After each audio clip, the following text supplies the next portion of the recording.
What is up, everybody? Welcome back to another episode of PG Talk. Today's a special episode. We got a special guest today. His name's Ben, my guy right over here.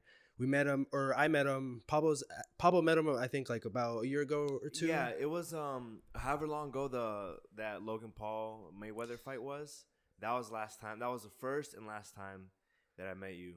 You know, but yeah, that was a while ago for sure. Yeah, so Ben and I met at work about, it was like 2.5 years ago, kind of.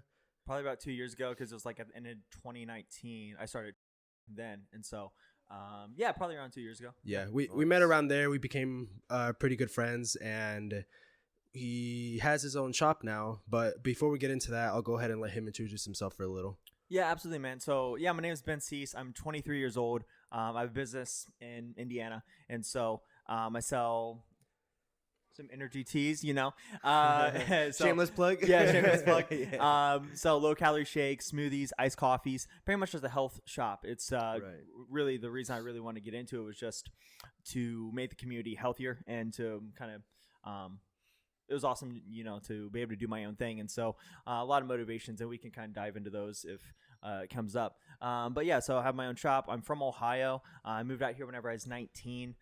Didn't know a single person out here. It was like, so you've been over here for only like 4 or 5 years? Not even 4 years. And so yeah, so it'll be 4 years in July. And so so I mean, if you would have told me whenever I was 19 that in under 3 years I'd have my own shop, I'd be like, man, what are you smoking? Yeah, like, heck no. Yeah. Like, and in a different state too, you know. Yeah, and so that's cool to, you know, kind of look back to be like, okay, hey, you know, awesome. It's kind of cool to see the progress, you know. But yeah, that's really just a small intro into me. Yeah, we can kind of dive into well, it's pretty crazy because, like you said, when at 19 he moved out because you didn't know anybody here in Indy, right? Not one person. No. Yeah, so like I didn't even have a job lined up. So what was the whole reasoning of moving to Indy from Ohio, knowing that you had nobody here, like your family was all in Ohio and you were just here by yourself? Yeah, man. So, you know, I grew up in a real small town of 2,000 people. So everyone kind of puts you in a box, right? And so it's kind of like I was a completely different person whenever I was, you know, 15, 16, 17, 18, really shy, not confident. Like I was just a completely different person. And so once it started to like change, people still remembered me as that. And I said, screw that, man. I'm going to go to where no one knows me. I'm going to create a life for myself. Right. So kind of like start from scratch. Yeah. Start from scratch. And it's been a process. That's for sure, man. Yeah, like, dude. you know, not having a family, and you have to meet friends. Otherwise you're just going to be here by yourself. Right. And so it was definitely tough. And it still is tough, you know, but yeah. So is, because I'm assuming that you haven't gone through any college or any kind of like higher stuff like that. No, so I went to college. So I went to IUPUI. So right when I moved over here, Oh, okay. I was just working for like about a year and a half, and I was like, I guess I'll go to college. So studied kinesiology, and sweet. I was actually I'm actually certified through NASM as a personal trainer. Oh, sweet. I used to be certified through ISSA. Oh, okay. Yeah. I didn't really do anything with that certification though, and I kind of let it expire last year. Yeah, like a couple months ago, because I wasn't doing anything with this. I'm like, whatever, man. Like maybe it was something I wanted to do back then, but for whatever reason, I didn't actually seek out too many clients.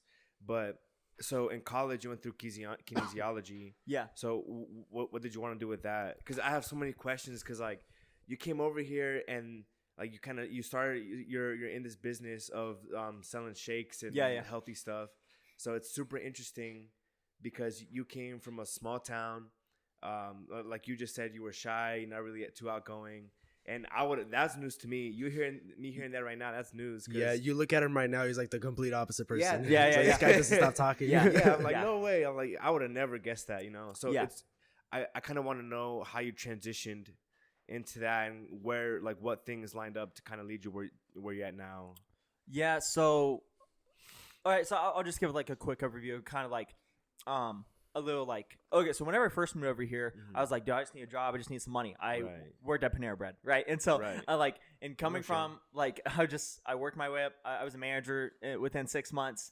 And so then I kind of started learning things. I'm like, I was just working hard and just like working, 60, 70 hours. Right. And I was like, man, I really don't know what I want to do. I have no direction, but I was always into working out. That's kind of what transitioned me into being shy, not confident, into starting to build that confidence. Got it. And so I was like, maybe I want to do something with fitness, maybe not. And I was like, oh, well, let's just go to college. Let's try to maybe figure it out. So I was working, going to college. And I was like, wait, if I just want to be a trainer, I don't need a degree for that. I'm just going to get certified through NASM. So then I got a job at LA Fitness. So I was working at LA Fitness. And in that time, as I was going to college, I quit Panera and then worked at another 6 months. I was manager. And so manager in LA Fitness. And so I was doing that. And Jose and Gabby actually went to this shop. It was called Bliss. It was on 86th Street. We were actually the very first guests they ever had. I know. Yeah, you told me that, man. And and that's actually wild. Like, because you're like, man, you should check this out. And I'm like, what's this? I walk in. The owner is just jacked out of his mind. And he was talking to me about this business and the Herbalife business I'm in now. Yeah. And so he kind of showed me it. We talked for 4 hours the first time I met him. And he was kind of showing me the business. I was interested. And so pretty much I within the span of probably 4 months, I quit both my other jobs and went full time there. Right. And I mean, I took a big pay cut, and not like I was making a lot of money yet, anyway, but it was still, hey, drop school, drop all that, and I'm gonna do this. And about a month later, I had the opportunity to get my own shop. Nice. And so it was still very risky, and I don't know if I talked much to Jose about like the obstacles that kind of went into that. But no one in my family has ever owned a business. No one in my family has a college degree, or not risk takers in any way. And so whenever I was pumped. I'm like, dude, I can do this job. Like, it's going to be legit. I find this the opportunity I've been waiting for. Right. And so I call my family and everyone's like, you're too young, man. Like, you shouldn't do it. Like, you shouldn't take this risk. Like, what if it happens? What if you fail? And all this stuff. And so not having your family support and like being here by yourself, right, with only a couple friends, you really have to bet on yourself. And I'm like, man, like you were basically like doing it all on your own in a way because you didn't really have any family support with it.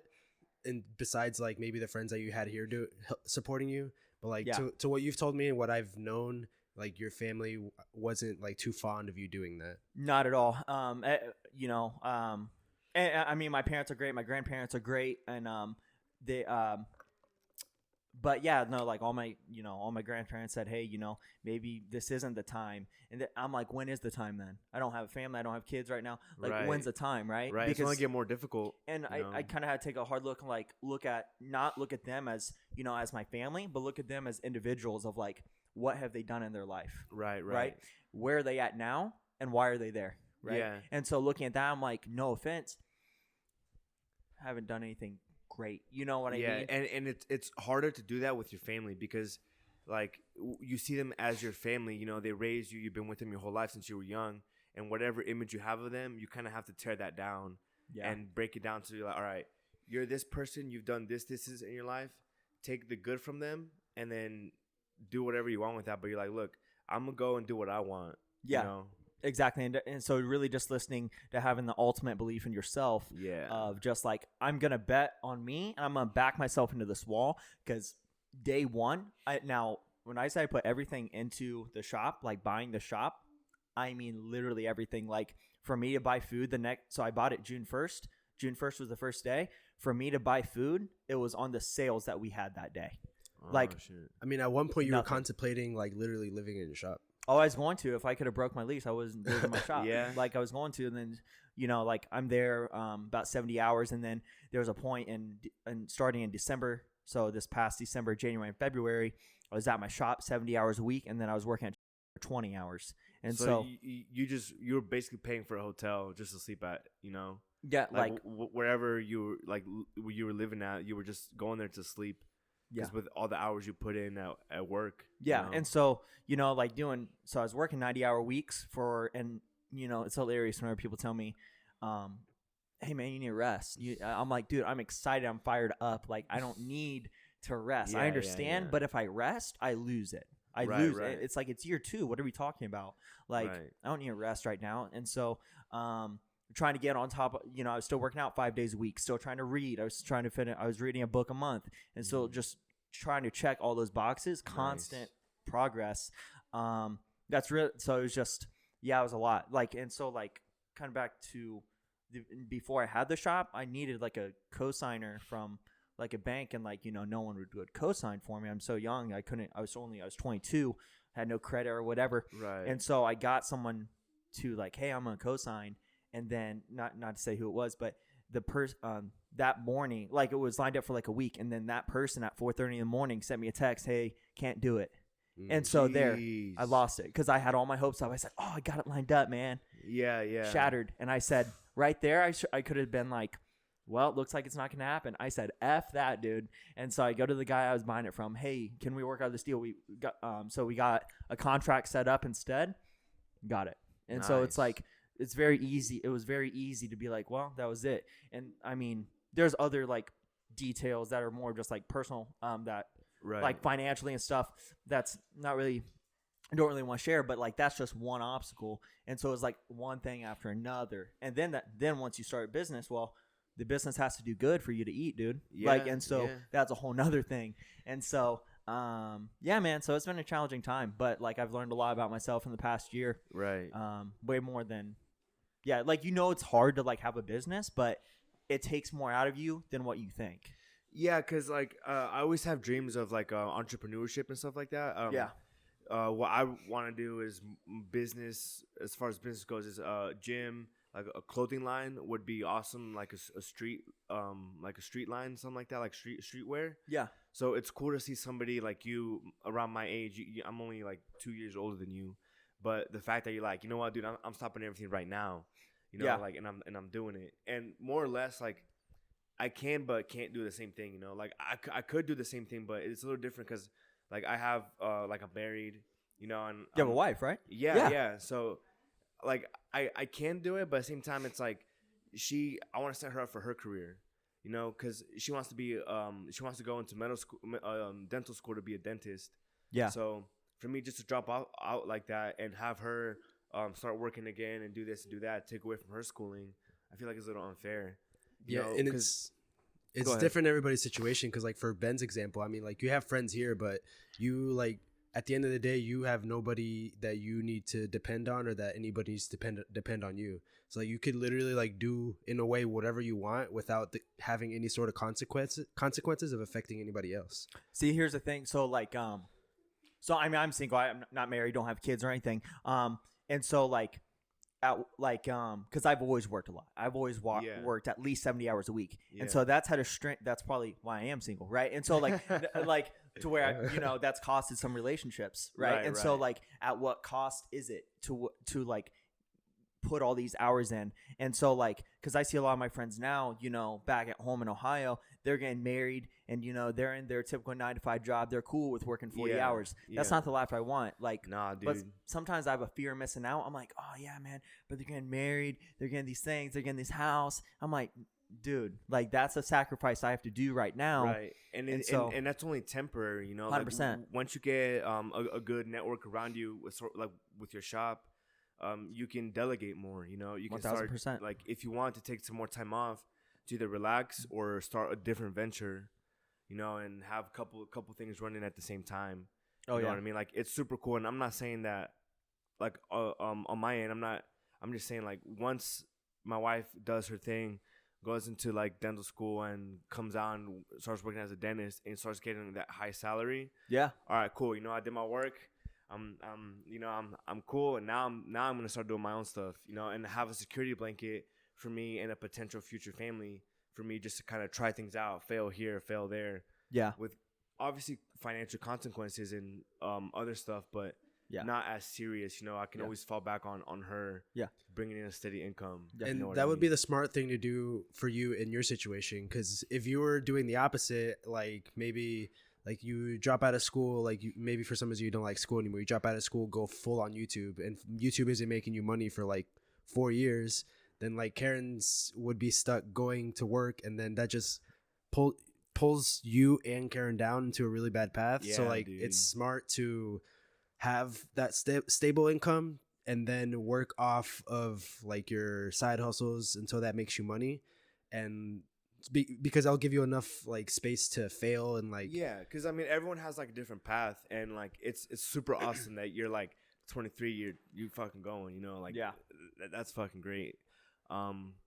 So with the like do you see yourself going pretty far with the shop that you have now, or is that something that you're like, this is cool to start off with, and I'm gonna keep on doing it?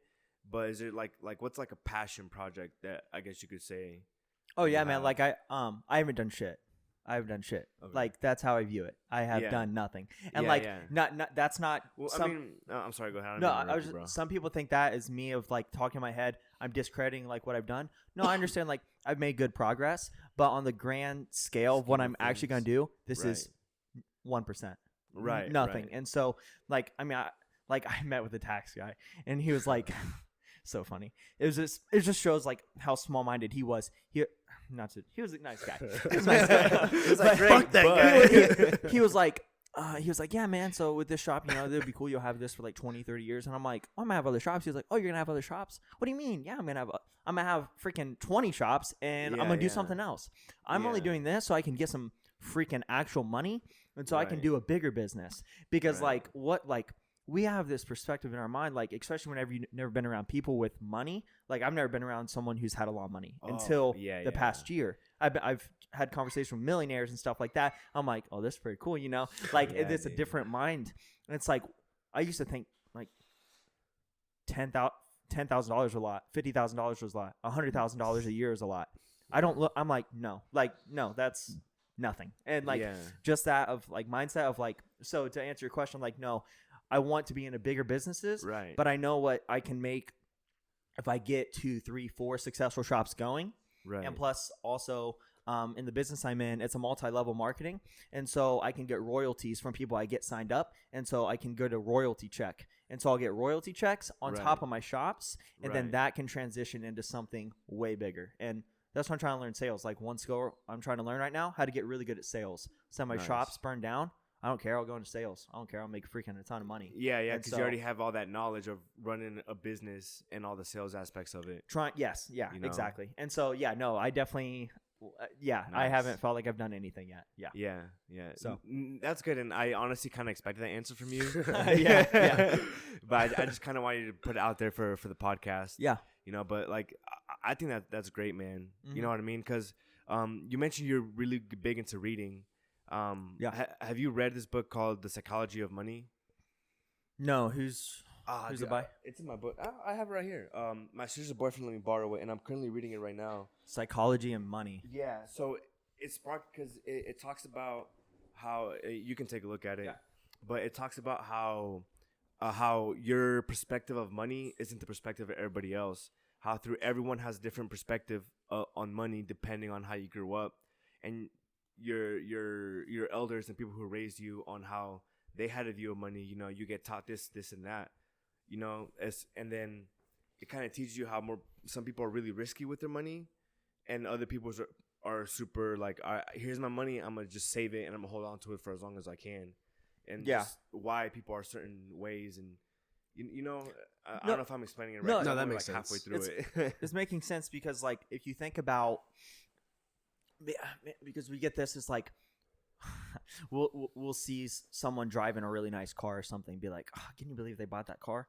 They made $7 million last year. Who cares, dude? Like, $7 million, like, they can afford that $80,000 car. You know what I'm saying? It's like, well, you know how many people they could feed? Well, you're not even in a position to make $80,000 for you to help people. See, so I was gonna circle to that. Yeah. But so, like, that person and people saying, oh, with all that money, you know how much money they could put aside? It's like to feed other people and help solve world hunger. It's like, okay, but they earned that money. That's their money. They can do whatever they want with it. Like, if you want to help out, you make that money. You go do this, and you put that money out there. And there was this one tweet that Elon Musk had tweeted saying that because they had mentioned that he has all this money, why doesn't he donate it for world hunger? And he's like, okay, if you can give me if you can give me an actual reason why my money would solve world hunger, I'll donate like $5 million. He said, lay out the plan. He said, give me the plan on how this solves everything, and I'll give you the money. And I think he did end up donating it, but I mean, like, I think he donated to a charity for that, regardless. But I'm not really sure the outcome of that, of what ended up happening. And like, a lot of people, like, they'll donate without telling people. Like, Yeah, who knows? They may take $5,000 cash, go in a grocery store, and they buy a bunch of groceries for people's for a single mom of 3 kids. Yeah. But they're not like, hey, look what I did. You know what I mean? They're not Right, like, right. oh, look, guys, I'm donating. Exactly. Or like, I'm feeding a homeless man. Yeah, exactly. And, you know, it's cool if people want to show that they do that. But it's like, what's your real reasoning behind it? So people think you're a good person? Or is it Right. just because you actually want to be a good person? Right. And so it's a hard thing. And like to have money, like I always thought people with money were greedy and stuff because that's how I was brought up, right? And Yeah. so thinking about that, but I'm like, dude, think about if you have all this money, how many people you can help. Your friend's really struggling, dude. He's working 80, 90-hour weeks trying to get off the ground, trying to provide for his kids. Hey, man, I got 6 months of your rent. Don't worry about it. Yeah, and it's a community thing. You know 100%. what I mean? Yeah, it's dope. And that's Yeah. why it's like I think it's this misconception of people who just have money are just greedy and are just in it for themselves. Heck no, Yeah. dude. Like I want money so I can help people. Like that's Yeah. exactly why I want to get rich. And it's not about dude. I don't buy new clothes. You know how I dress. Do you wear the same pair of pants for like 2 years? years? I literally have my new clothes in like 3 years, and like Yeah. like this was like $5 at Walmart. The and I hat have, you've like had- 5 of these same things. Yeah, I just don't care. I wear a lot of black sweaters, and I got this one for Christmas from Gymshark. But one of my favorite black sweaters that I have that you commented on, I got it from Walmart for like $10-15. Oh, Yeah, really? man. And it's my favorite one. It's- And it's- you know That's what what's I crazy. mean? It's like simple things, man. Yeah. Yeah.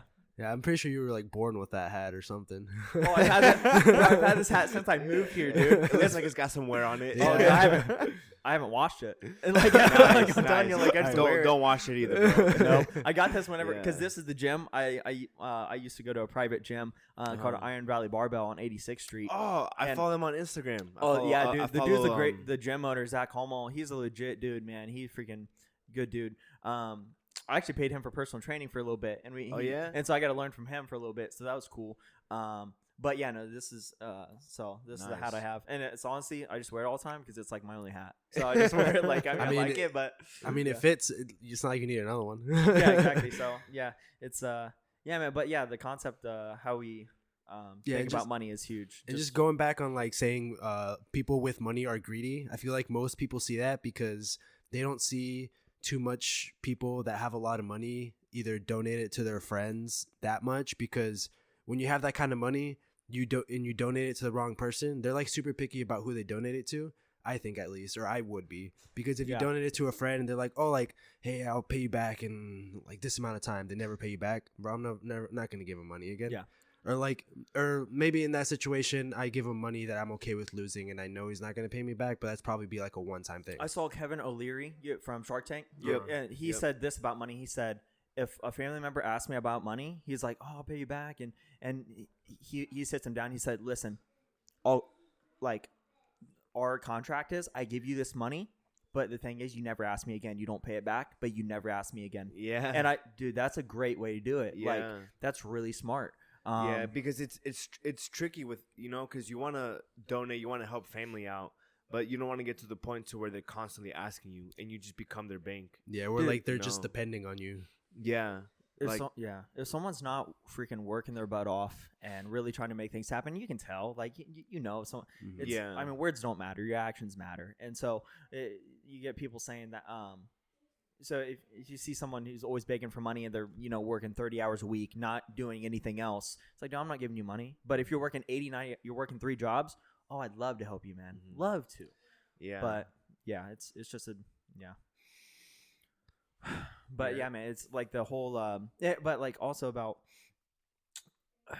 no one see the people like I saw this thing, it was this survey, it was like 83% of millionaires are self-made millionaires. And people think they're just born into money. It's like, no, that's the furthest thing from Yeah, the you truth. posted it on Instagram, right? Like basically everybody who thinks every millionaire, everybody thinks those millionaires are born into money, which some do, but honestly I think the kids who are born into millionaires, I feel like most of them fail into like keeping that money instead of just like wasting it, because they're kind of born into it and they don't really see like the value of it or like the hard work that goes into it. It's like a lot of people like, and whenever you're pointing finger at like you're lucky or like whatever it is of like, did you fucking work the 80, 90, 100-hour weeks for years? And I've only done it for like 3 or 4 years, so I'm still so early in the game. But it's like about showing up every week. I don't care, like 80-hour weeks, that's a frick ton. And so if that's your bare minimum, and like there's some weeks you're at 100 and you're just like always tired, it's like you're not like you can't say someone's lucky whenever they did all that work. And you didn't see that. You saw them as a success. Yeah, you didn't see the lonely nights. You didn't see not going out partying. You didn't see going to bed at 10 o'clock because while everyone else is, you see everyone else on Instagram and Snapchat out at a party at a bar. No, you choose to give those things up, and you're at the gym. You're at whatever you're reading, whatever it is, and you're working on yourself. But hey, you're lucky, right? Yeah, F off. Yeah, dude. Like, I definitely believe that. It's work, you know. You have to put in the work, however you want to call it. But I do believe there's a little bit of like a little luck factor. But it's just if you can get lucky, but you have to be able to have the skill set and the work that you already put behind for so many years. So once the opportunity comes, you're like, dude, I know how to do this. You're ready for it. Like I've been doing this, so you take it and you go. You know what I mean? Yeah. So like you said, a lot of people see the other end. And you're like, oh, this guy already has everything. Oh, it'd be so great to be this guy. But it's just like working out. Nobody was born ripped. Yeah. You know what I mean? It takes years and dedication of working out to be able to be jacked and be able to lift heavy weight. Yeah. Yeah. So, yeah, and I forgot what I was going to say. It was going off of what you were saying. Oh, my goodness. I'm having a brain fart. Like how, like it's... I remember now. Train back on the rails.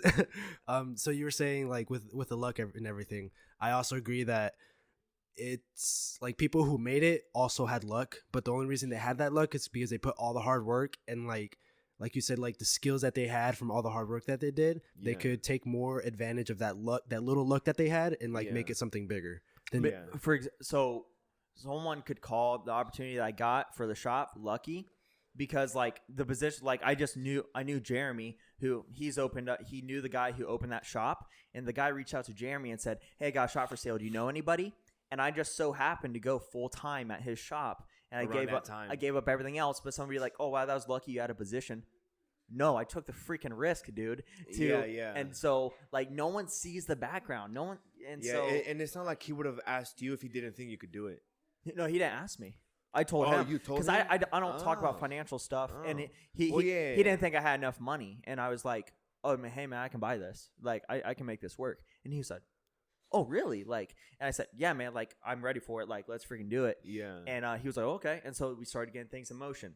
And even luckily it worked out, you know? Well, yeah, but at the same time, like, luckily it's working out, but same time, how many hours aren't you putting into making sure you're getting sales and having enough inventory and doing all whatever the background stuff you're doing? You know what I mean? Yeah. And like, dude, I was so like the first month, dude, I was so overwhelmed because you know I hired people. You know, like I had to get employees. It was during like it was the first summer. It was super busy during the summer. And have you ever done anything business related? No, I haven't taken one business class in my life. Yeah, see, that's crazy. That's so crazy to me. Yeah, and so like that's what I'm saying. Like. People who have like, like,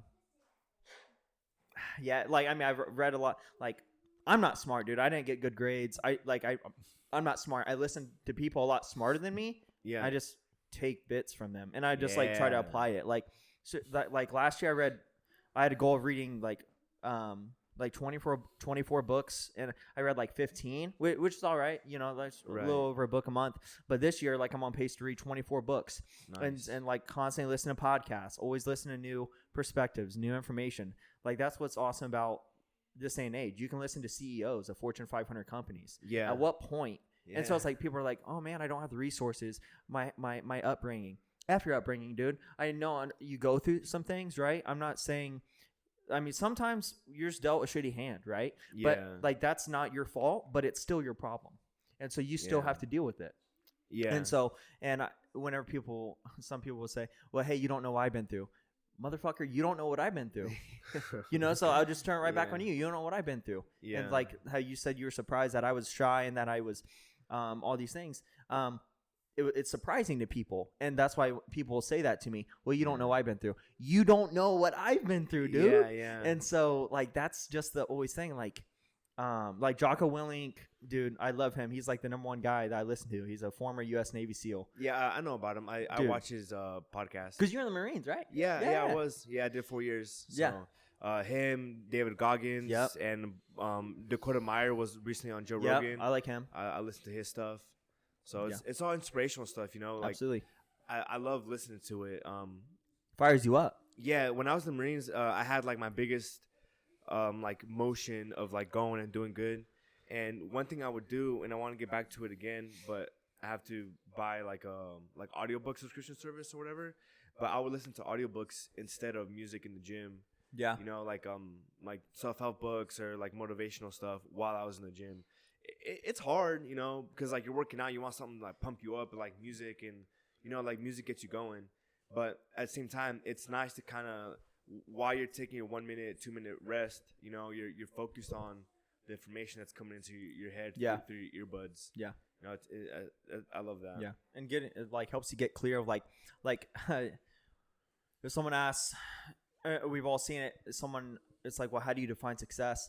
A lot of people can't even describe success for them. Like, to be able to be clear, like, what does success look like for you? And if you don't know, how are you supposed to get there? You know what I'm saying? Right. And so, like, getting quiet, like having quiet time, being like, all right, what do I actually want? Not what everyone is telling me what I want.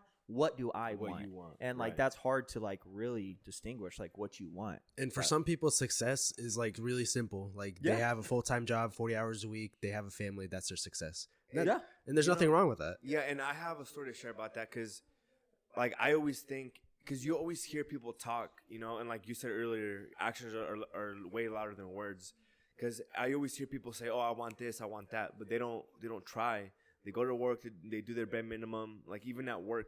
The actual physical work that they're doing is bare minimum type of work, you know, and like it's all just talk. And then I came across somebody at work and I was talking to him and he said that place where he's at now, he's like, yeah, this is my career.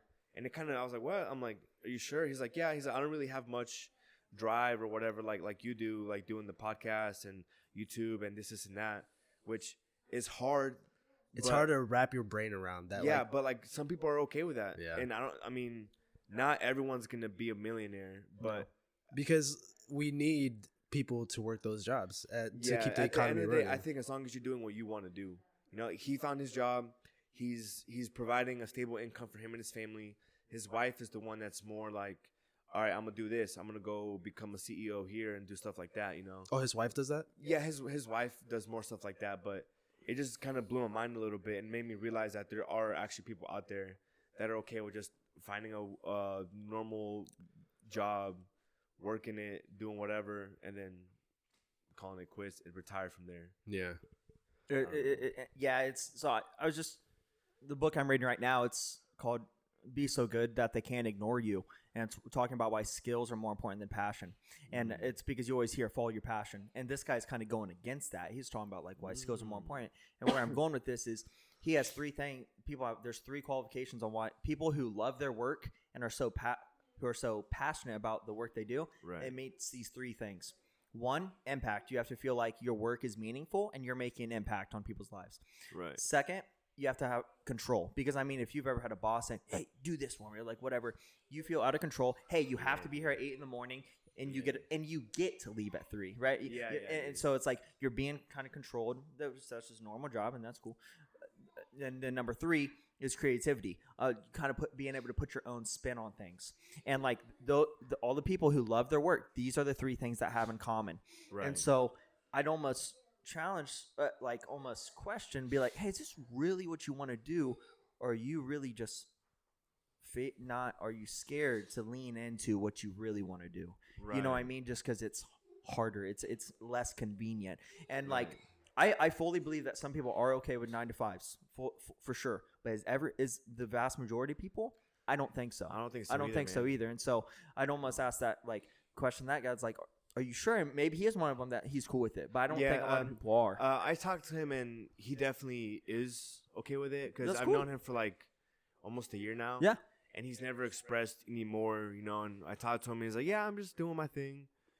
So yeah, I honestly do believe coming from him specifically, that he's cool with that. And that's cool, man. But like you said, that's not everybody. Yeah, there's some people that like would tell you that, but like in the back of their mind, they're like, man, I wish I did this one thing. Like, I wish I could go do this, or I wish I could start this, but I'm stuck at this job. Yeah, dude. So I have to like put on this face that like I love my job and because it's the only thing I can do. And those people usually are stuck working 9 to 5s for the rest of their life. But I mean, at what expense does it take like your mental health on to put all that like all your dreams or passions in the back of your head and be like, hey, like this isn't ever gonna happen in my life. I'm just gonna stick to the 9 to 5 and that's it. Yeah, like that's why so my wife Karen, I work now where she used to work, and she quit there because she hated it, and she saw so many people there that were like, oh, I've been here my whole life, or I've been here longer than you've been alive, type of stuff, and it made her really realize what she wanted, and she's like, I want to be a dentist, like I want to do this. So she quit the job and she applied to school, and she graduates in 2 years in like a year and a half from her undergrad. Nice. And then she applies to a dental school, and she already she has connections for shadowing and like getting into that career. So I definitely think some jobs like that you have, if you don't like it, get the fuck out of there. Yeah. You know what I mean? And it's cool because like we are working regular jobs, and we got somebody here that is doing his thing, so it's great pulling some inspiration from there. Well, it's man, it was funny the first week because I kind of had to put my ego aside, and because I had to go back for the winter, right? And so the first day I was there, I'm told by my manager, hey, can you go mop that floor, right? I just came from my business, right? And so being like, I'm happy about it. I mean, you see me go in there, I talk to everybody, I'm like, hey, what's up, everybody? Like, I'm a completely different person when I go in there, despite how I feel like it, because I know I like to invest in people. I like to make people's day better. And so like me, it doesn't matter how I feel. Like, yeah, of course I don't want to be there. Right? But if you would ask someone, do you think he's happy being here? They'd be like, yeah. Be like, yeah, for sure. Yeah, for sure. And so I'm like, yeah, you think I'm happy about freaking cleaning up some dude spilled his Coke and now I got to mop it up after I just worked 13 hours at my business? Yeah. What? No, like, come on. Like, but like, that's what I had to do. And so I had to go back there and I'm like, hey, this is temporary. So in the future, I won't ever have to work this job again. And so it's like, that's kind of like how viewing it, it's like you're in school or to do your own thing. It's just like, hey, I got to do 40 hours at this job so I can save up some money for something I want to do. So it's like, I don't know. It's, and it just is what it is. Cause like logistically, like your shop, since it's a shake shop, it's going to do a little less than what it does over the summer. Yeah. Easy. And so especially like, in year one, year one, dude, like, and it's, I don't have mommy and daddy's money to freaking help me, right? And so it's like this one, because in Zionsville, it's a pretty wealthy community. And this girl came in, she was like, so did your like mom or dad give you this money? It's like, I did your mom buy you the shop? Get out of here. Yeah, no, literally. She was just like, yeah, so where do you get this money? I said, and that's, again, you're seeing a snapshot of who I am now, not 5 years ago. You know what I'm saying? Dude. It's like, and whenever, that's easy to talk about whenever you're talking, yeah, well, I'm super motivated now, and whenever you give me advice, I try not to give advice like I always used to think, oh, you need to listen to me, like, here, this is what you should do, and I'm like, I just try not to give advice anymore, because I'm like, just take advice. Pretty much, I'm like, unless someone comes up and asks me, hey, what do you think I should do? I don't really give my input, because I'm like, heck, what do I know? Like 2 years ago, I thought I knew, and now I go back 2 years ago, I was like, I was an idiot back then. And so another 2 years, I'm gonna be like, I was an idiot now. And so, and like, if you think you're just as smart as you were 3 years ago, maybe you should develop a little bit more. You know what I'm saying? Like, and so with that being said, it's oh man, snap, where was I going with that? About the girl going in and asking you about, yeah. And so like by we talk about our success stories, and we don't really talk about, because how does change really happen? It doesn't change like, oh, I'm all good now, like, or whatever you're struggling with. You stumble across, and eventually you look back 2 years from now, you're like, holy cow, I changed a lot. Never feels like that though. And so like, you just see a snapshot of who you are now, of like what everything was. And so that's like, we just all want to talk about our snapshots right now. And that's the thing. Like, so many people rely on purely motivation. Like, at some point, it's not going to be motivation. You just have to do it. Because, like for example, or one easy example is going to the gym. Like, you're trying to get fit, trying to change your life. Let's say you weigh like 250 or something. You want to get down to 190. Yeah. If you're relying on just motivation to lose that weight, I don't think well, personally, I don't think you're gonna make it. You're gonna need there's gonna be days where you wake up and you're gonna be like, I'm not motivated to go. Who cares? Go up. Like it's a just do it mentality if you want to reach those goals. Yeah, dude. I mean, just look at me. You know, I'm at 230 right now. My heaviest that I remember being since I got out of high school, I was like at 240, almost like 250. And the lightest I've ever been, like when I was going to the military and like keeping my weight down and it was being fit, you know, I think it was like 195. That's the lightest you've ever been. How tall are you? I'm 6'1". 195 would be good, yeah. Yeah, dude. And I felt great. I still felt out of shape, though. How I feel now is how I felt at 195, as far as how I think I look. But obviously I don't. That's like 40, 50 pounds extra, you know what I mean? Yeah. But it just like, I don't know, like I've always struggled with that, with like my weight. That's something that for whatever reasons I've always struggled with. But like I know I've been there. But I think when I was there, I was nervous about weighing more than I should have in the military. And I was like, dude, I'm in the military. How am I going to be fat? Because you so had So I wasn't fat in the military. Like, I ran, like, almost, like, sub 20-minute 3 miles. You know, I did my pull-ups. I did everything. I performed how I needed to perform. But for whatever reason, when I got out, I was like, yo, fuck it. Fuck all that, you know? Like, yeah, if I don't feel like going today, waking up at 5 to go PT, I'm not going to. And it's a slow burn coming back to it. It's a very slow burn, especially because now I'm taking. Okay, sorry, I'm kind of going around. I don't but I want to bring it back to you because, like, I've been working off injuries, and I recently injured my back at work, and my brother told me that you recommended this one guy on YouTube, so, like Smooth Panther. Yeah. And I've been doing all his stuff since last Sunday. And, dude, my back feels... Is better? It feels great, yeah. It's still kind of like to pick some stuff up, still kind of hurts, but yeah. I've always been like, all right, I feel good now. I'm going back in it hard. But I'm taking the time, you know, get my back better. So when I come back, I'm in it, you know what I mean? I hurt my back squatting whenever I was like 19. And I couldn't squat or deadlift for like a year and a half. Because I was like, dude, my back's all screwed up. I'm like, I went to a chiropractor. He's like, I don't know. And all these things. I started doing Smooth Panther. I did it every single day for at least 15 minutes. Smooth Panther is yoga, by the way. Oh, yeah. So it's like it's like a form of yin yoga, like Y-I-N, yin yoga. And you hold these poses for a very long time. And Smooth Panther, the dude has like challenge routines, which are like up to an hour. And like, man, those are rough, dude. Yeah, dude, it sounds like it. Oh, yeah. And so, but like I would do like maybe like a 10-minute one or a 20-minute one or like a 40-minute one. But I would do it every single day for a year. And my back completely got fixed, and my body has like never been healthier. I don't have like injuries anymore, and like just because I did it every day for a year. Dude, and now I do yoga maybe once a week, but I set that base, set that foundation, and now I'm good, dude. Like, nice. And so, yeah, so I'm glad that yoga's helping you, man, because it's huge. And because he brought it up to me, I'm like, you know, like when I was in Japan living over there, I didn't really have much back issues, dude. And I was easily working like 10 times harder than I am now, like physically, right? I'm like, well, the difference is I would literally do yoga for like an hour after every workout. You know, I had the time to do it, so I did it. And I'm like, oh shit, I'm kind of strayed away from that. And you know, like when you go on YouTube and you look like, oh, like yoga routine for low back pain.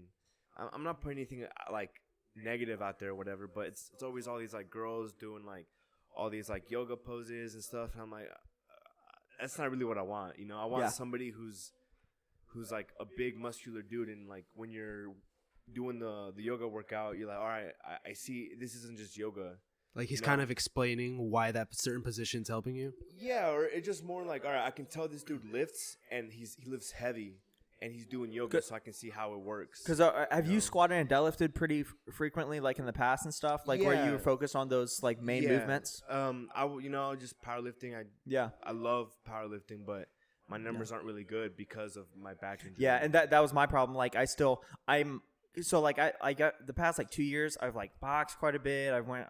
There was a time to where I was running 3 miles every day and just like little challenges like that. But now I'm starting to get back into powerlifting and looking at my base numbers. And I'm like, but my body is healthy to be able to do that now. And so now I can like my numbers can be way better than what they are. And so now it's like, now I'm excited to be able to really push into some good numbers, you know. Yeah, and He's so like, I just walk into the gym, pull 405 with one arm, you know. That's okay, it. well, so like no, like okay, so like my base, like I didn't deadlift for like 6 months. I walked in and pulled like 455. So like I was like, I weigh 170. So I was like, I mean that was all right. Yo, that's what do you mean? It's relative, man. I don't know. Like my best ever is 485, and that was like 3 years ago. So my base strength is so much higher now.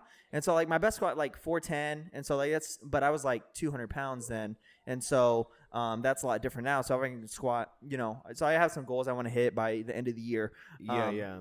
But I mean, if you're pulling those numbers at your body weight, like that's pretty good, especially at a base. I'm around a lot of strong people, so like I see, like right. It's relative, you know. Yes, I agree. Like my one friend, he's 165. He pulls like 550 pounds. Jeez. Benches over 300. What am I doing? Squats mid fours. I got this other friend who pulls 600 at like 175 pounds body weight. Jeez, I got a bunch of friends that squat 500. So it's like it's kind of like I'm in the wrong thing. I just got to go into bodybuilding because obviously this powerlifting thing is not working. I follow a lot of power lifters too. So whenever I see someone like like pause squatting 700 pounds, it's like, man, 400 doesn't look so good now. Like like so that's the thing.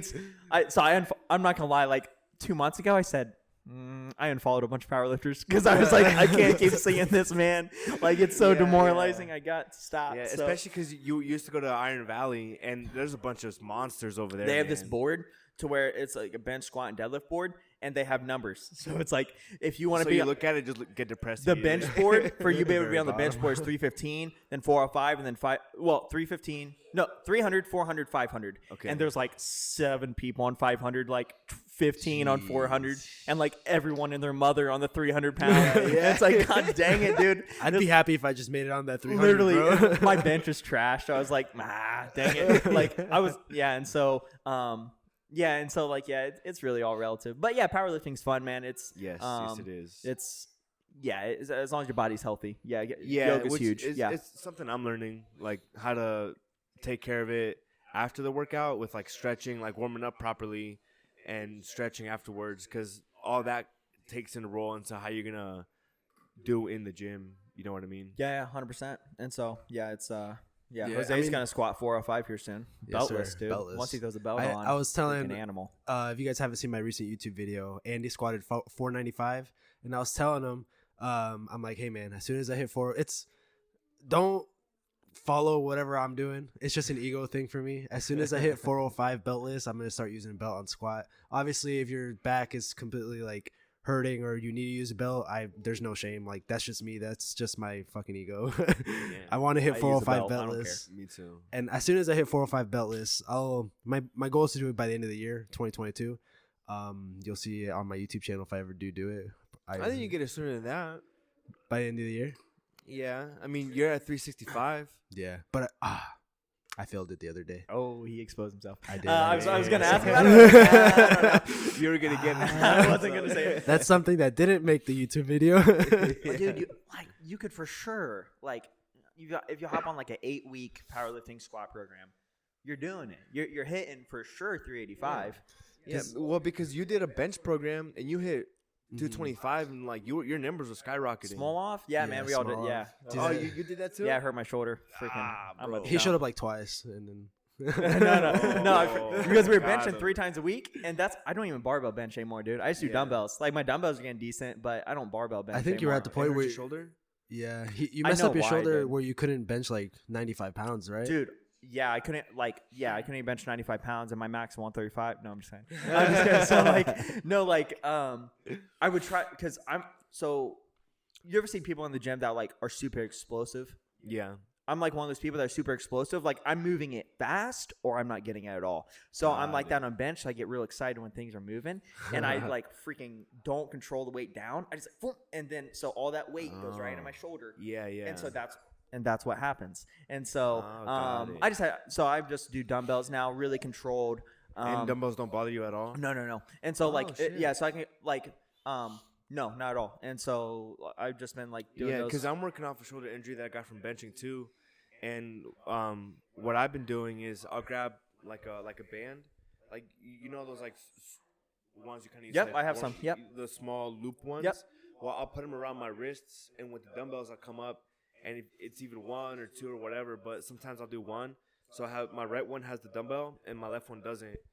But I'm doing the motion as if someone controlled, and that's like working my rotator cuff, and it's better. Like I almost feel no pain now doing that. Dude, if you look up the XYZ exercise, you do it on an incline bench, and dude, yeah. Oh, you know what I'm talking about? Yes, sir. Dude, XYZs, those are fantastic.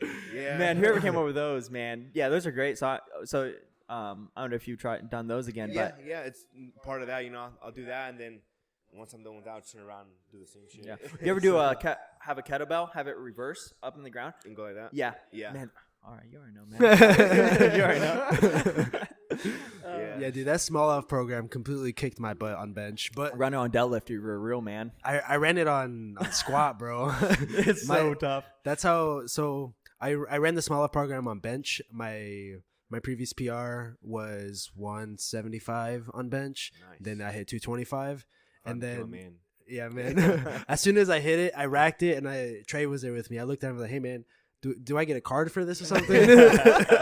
I'm like, "Where's my card?" Yeah. But I ran it on squat, and my previous squat. So my squat PR before starting it was, I think it was 275 or something like that, something along those lines. And then I hit after the program, I hit 365. But dude, I'm telling you, like that program. Squatting, it was 3 times a week, so I was squatting 3 times a week, and the last day of the week you were squatting like super heavy, like 10 sets of like 80% of your max, 10 sets of 80% of your max for like 2 reps. What's crazy is we ran the small log junior. We didn't even run the legit small log. The legit small log is like 6 weeks long. No, right? it's like 12. It's like it's unreal, dude. Like dang. You have like people run small log, they freaking always like you get hurt a lot. Like that's actually how I hurt my back like 4 years ago. like that's squatting. I was like, I can freaking do it, dude. And then I freaking tried to do a set beltless and freaking tore my back up. So that program, it was like week 2. Freaking Trump, dude. I hurt myself on week 2. Right at the beginning. But yeah, no, small lab is pretty legit. But no, it's like a small lab app calculator that we got. But you just put in your max and it calculates your reps and sets for the whole time. Nice. I don't know. That type of program is all right. I don't know. I think that program is good to just try and get your weight up, try and get your PRs up. Well, it's kind of like, where do you go after that program? Because your volume is already so high. Yeah. You have to taper down, and then what are you going to hop back on? You're not used to that same volume. And so it's kind of hard you have to ramp it up again, and it's kind of tough. Yeah. You're always going to have more, either reps, weight, or whatever, Yeah. It's going to have to go up. Yeah. But programming in general is pretty interesting. Like, that's kind of like what started getting me into kinesiology. I really I don't know, like, you try to make programs for yourself and stuff. I think it's fun. I don't know. It's I have a couple on my desktop where I have like a cutting one, I have a bulking one that I've made for myself, and it just I'm like, okay, I know how to program to get strong, right? But I don't know how to program to deload. The like deload week or the deload whatever. The taper, deload taper. Yeah, to taper off and then to come back up. I don't know how to do that. Yeah, it's pretty much like I don't, because I still have a hard time kind of understanding it. Yeah, but really, because it's like each person's different. But really, it's just like if you're on like a little 4-week thing of like you're increasing like, I don't know, let's just say on bench you start with, just for simple numbers, 3 sets of 10. Then you do next week 4 sets of 10, 5 sets of 10, and then like maybe a 6 set of 10 on like that 4th week. That 5th week, you're gonna taper off to where like you're gonna decrease, but it's still like a decent intensity to where it still feels like you're moving the weight fast, but it's still giving your body a rest. That's kind of, but it's like it's so different, and that might have been a terrible explanation of it. Are you just decreasing the weight and the reps, or are you just decreasing the weight and sticking with the same amount of reps? No. So it just depends. Like it's like the same thing of like adding up volume. You're either adding sets, reps, intensity, whatever. How you increase volume. It's the same thing with deload. You either like you just decrease the volume. Yeah, decrease volume. It decrease volume and intensity, so it kind of gives your body a rest. But to where it's not like, I don't know. There's some really good programmers out there who like have great powerlifting programs that, dude. Like, I mean, I'm not qualified enough to like speak on it, I guess, but like, that's like my kind of understanding of it. Yeah, pretty much just giving your body a rest, but like obviously like deload's in the name, but it's like just lowering the intensity. I would say lowering the intensity is pretty much like kind of the big thing of it. Yeah. Well, you can get super specific on that. Yeah.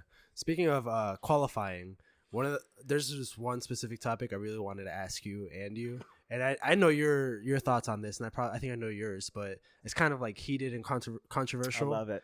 But that's me, bro. I love heated and controversial. Okay, I'm ready. So I think it's Olympic sports or just like sports in general. Oh, so what do you think about trans men in women's sports? You want to go first?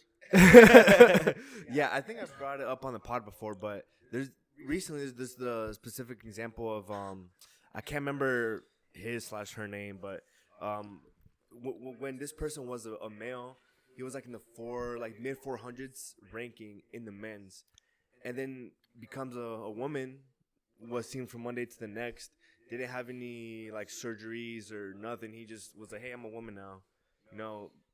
Like, he didn't even go on, like, estrogen pills or anything. So, is now a woman and is first in the women's ranking and breaking all kinds of records. If you ask me, that's kind of bullshit. You know, like, maybe, like, if he wants to transition, cool, but have something where, like, you can't compete after a certain amount of time. You know, you have to have this, your levels have to be here, or something a little bit more regulated. Because at this point, I feel like it's doing more harm than good. It's doing more harm on female sports because, like, female sports and transgender people, you know, just giving a bad rep for everything. I don't know.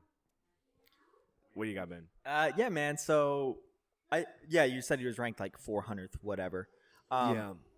And you weren't good enough in your sport to be able to be great, and so you're gonna be like, hey, I'm gonna transition.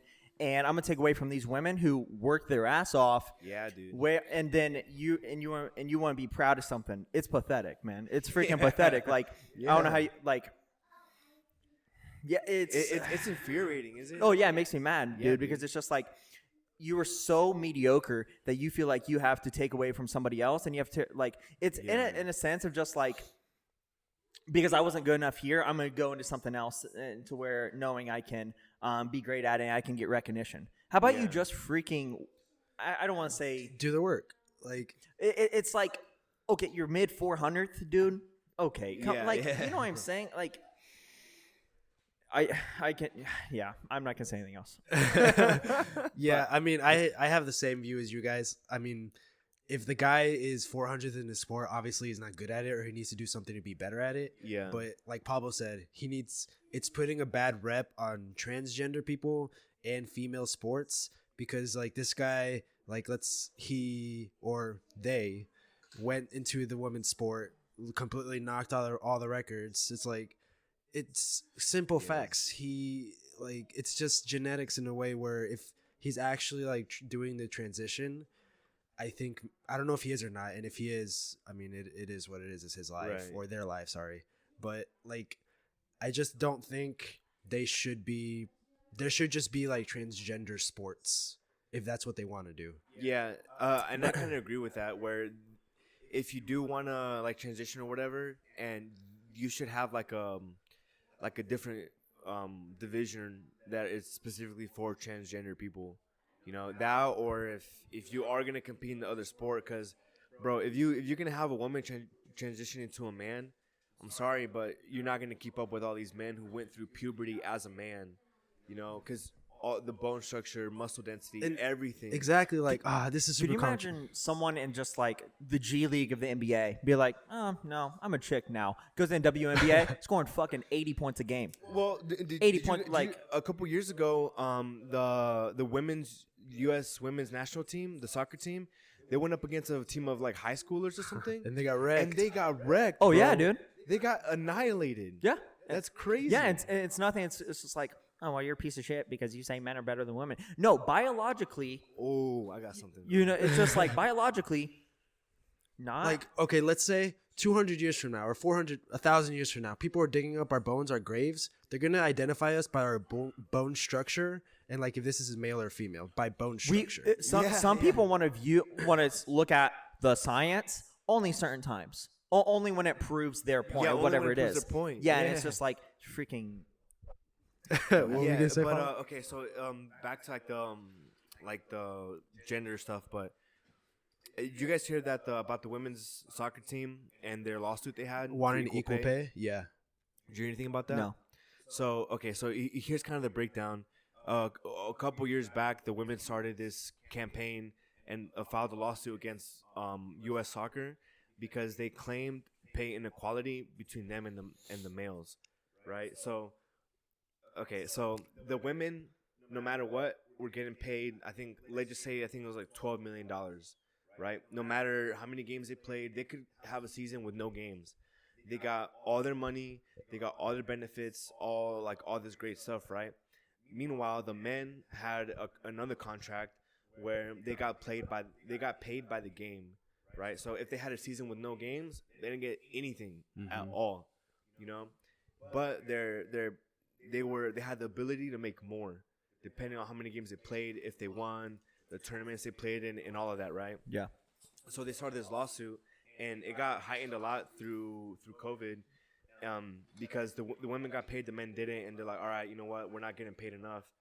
Otis, come here, buddy. Oh boy. And it turns out that when the numbers finally came out, it turned out that the women were getting paid more than the men. It didn't matter if they won, lost per game, like no matter what, they were getting paid way more than the men.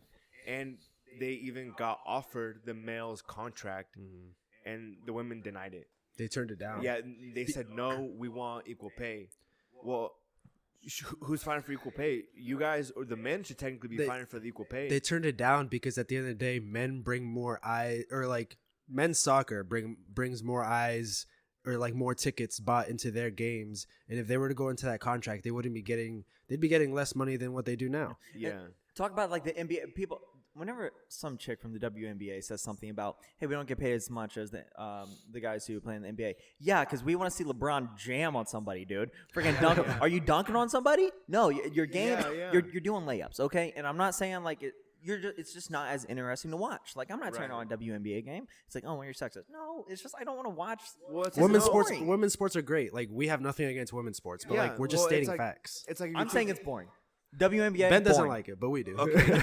well, hold on. I don't hate it. I'm just saying it's boring to me. Hold on. Some women's sports, sorry, but they're kind of boring, bro. You know, like, am I gonna watch women's soccer or men's soccer? I'm turning on men's soccer game any day. I feel like when you watch women's soccer, it's like you're playing at like 2 speed. Bro, I play like them, bro. It's like watching me play. You're watching them play like in slow mo. Yeah, but like in the UFC, the women's. Like I feel that's legit. Yeah, I feel like there's like a good example of like gender equality because it's some women like they are the main fight. They're on the main card, the highlight fight of the night, you know, and they bring in sometimes more money than the males.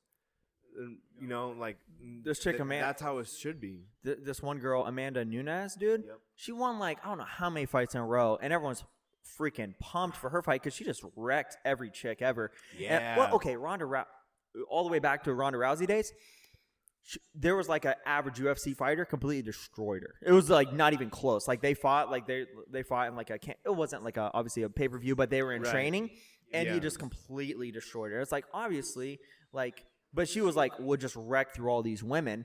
And it's right there again, another biological difference. It's just it just is what it is. It's just facts. Like you can't get around facts. Yeah, but some people call you a piece of shit for saying that. It's just like some people are looking at us right now and be like, "You guys are sexist. You guys hate women." It's like, no, it's just facts. So silly, so silly. It's just silly. But no, like the pay thing. It's Well, I mean, in general, like I'm talking about the whole. People talk about like the whole pay gap in general and just in life, like in like everyday business or whatever. And that's a whole nother thing, right? And so that's a whole can of worms right there. But that in itself could be a whole podcast. Oh, 1,000%. You know? Yeah, and it's but there's this dude that you probably heard of him, Jordan Peterson. No, bro. What? For real, dude? Earlier when you were naming people off, the only person I recognize is David Goggins. Well, honestly, that's why I said David Goggins. You're like, he can relate to him. Yeah. So that way you're not just sitting here like, who the fuck? Like the 12 Rules of Life book. I've reposted some of his stuff on Instagram. Yeah. He'll go on he used to go on these podcasts with like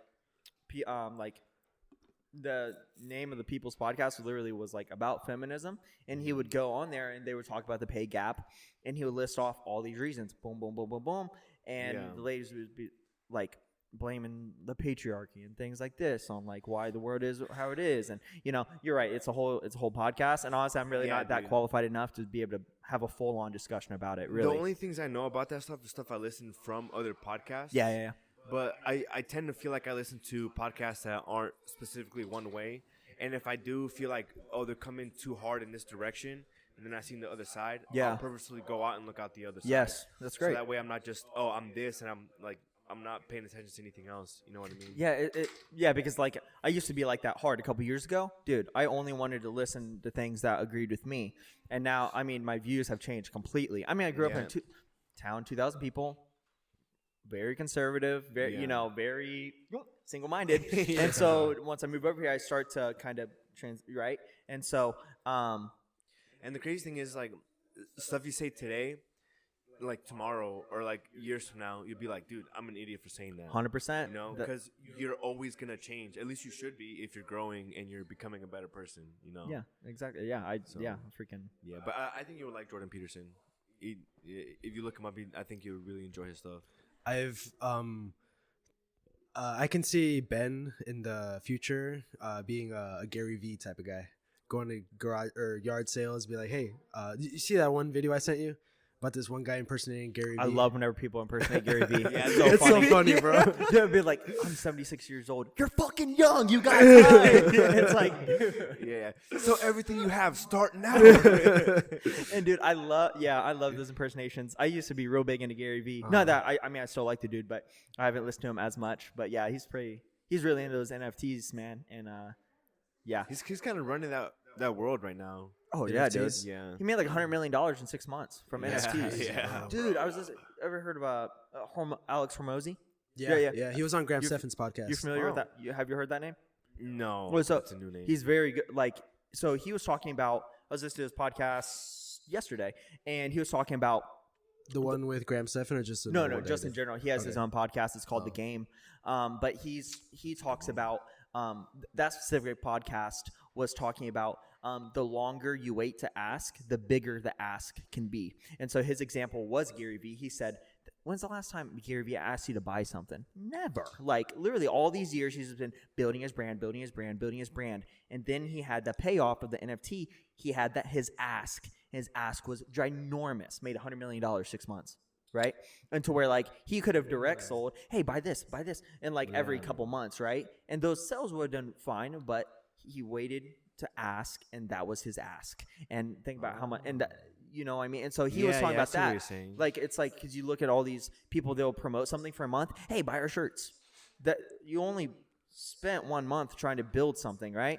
And so you just continue to give value, and then maybe a year or two from now, again, delaying gratification, you can have a bigger ask because you have more capital with your customer. Yeah. And so that made a lot of sense. Yeah, people go all, like, for example, with the buying shirt stuff, people go all out, like, for a month or like 3 months and just like one thing, then they don't see it succeed, and they're like, like, you know what, maybe this wasn't it. So just stick with it a little longer, like maybe like 2 years, 3 years, and like it delayed gratification. It'll make you money, and if it doesn't, I mean, you did something wrong, but like it'll make you money if you're doing it right. Yeah, like if you think about like people be in a space for 30 years and someone will be in it for 2, they think they know what's going on. You know what I'm saying? Like 2 years still ain't shit. Still ain't shit. Like, well, you know what? People like that honestly irritate me. Yeah. Where they've been in a space for like a year or two and like, dude, I know everything. It's like, all right, you might know a lot, but there's no way you know more than the person sitting next to you that's been there for like 10 plus years. Yeah, and they're so close-minded about things. Like, oh, I know this. Like, if you want to succeed like me, like, come ask me for help and stuff like that. Like, I feel like if you're in that position, you need to have an open mind to like maybe somebody who's been in it for 10 years and take his advice so you can grow even more instead of just staying at that success level that you're at.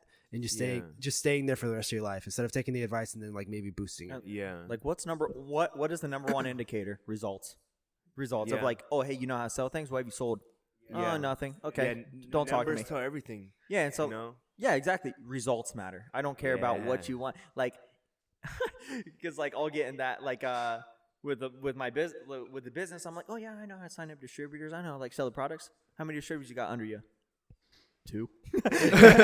So it's like, I mean, I'm only a year into the business, but at the end of the day, if it's so easy, why don't you have 30 distributors under you? Yeah. You know what I mean? And so I'm like, who am I to give advice? I don't freaking know anything. So I've just been trying to listen more to people a lot smarter than me, and then just go from there. So the results are king, like, straight up. So yeah, I agree, bro. I 100% agree with you. Man. Do you have any questions for us? Man, I don't know, man. I wasn't really preparing any questions. I know I didn't tell you, but like if you do, go ahead and ask them. It was just kind of, we usually end off with a would you rather, like 5 would you rather, just for fun at the end. Oh, cool, yeah. But I mean, we definitely want to have you on the podcast again. This is dude. I really enjoyed this podcast so far. Yeah, it's great. Yeah, I'm glad I could be on it. Yeah, dude. I can make it like another 2 hours though. Yeah.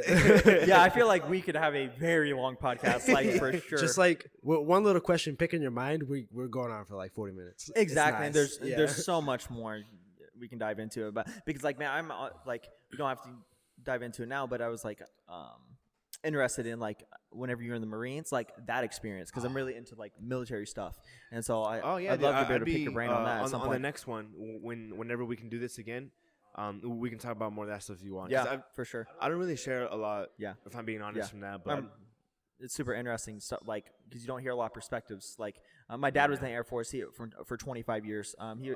Air Force Reserve, and so he's retired now from that. And that's like the only person and he doesn't really talk about it much or whatever. Yeah. So I feel like I have a little different perspective, or I like to think that I have like a real perspective.